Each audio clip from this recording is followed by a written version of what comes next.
ಒಂದು ಮಿಕ್ಸಿ ಜಾರಿಗೆ ಒಣಮೆಣಸಿನಕಾಯಿ ತಗೊಂಡು ಅರೆಬರೆ ರುಬ್ಬಿಕೊಳ್ಳಿ.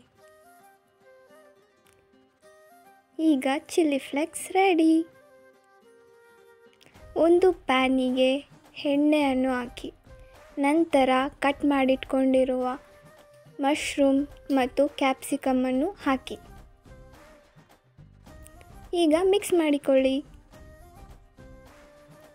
ಇದಕ್ಕೆ ನಾವು ನೀರನ್ನು ಹಾಕಬಾರದು, ಏಕೆಂದರೆ ಮಶ್ರೂಮಲ್ಲಿ ನೀರಿನ ಅಂಶ ಇರುತ್ತದೆ.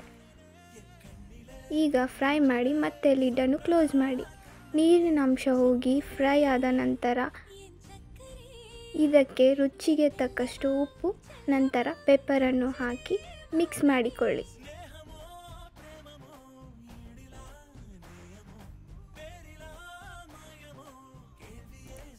ಈಗ ನಿಮಗೆ ಖಾರ ಎಷ್ಟು ಬೇಕೋ ಅಷ್ಟು ಚಿಲ್ಲಿ ಫ್ಲೇಕ್ಸ್ ಬಳಸಿ.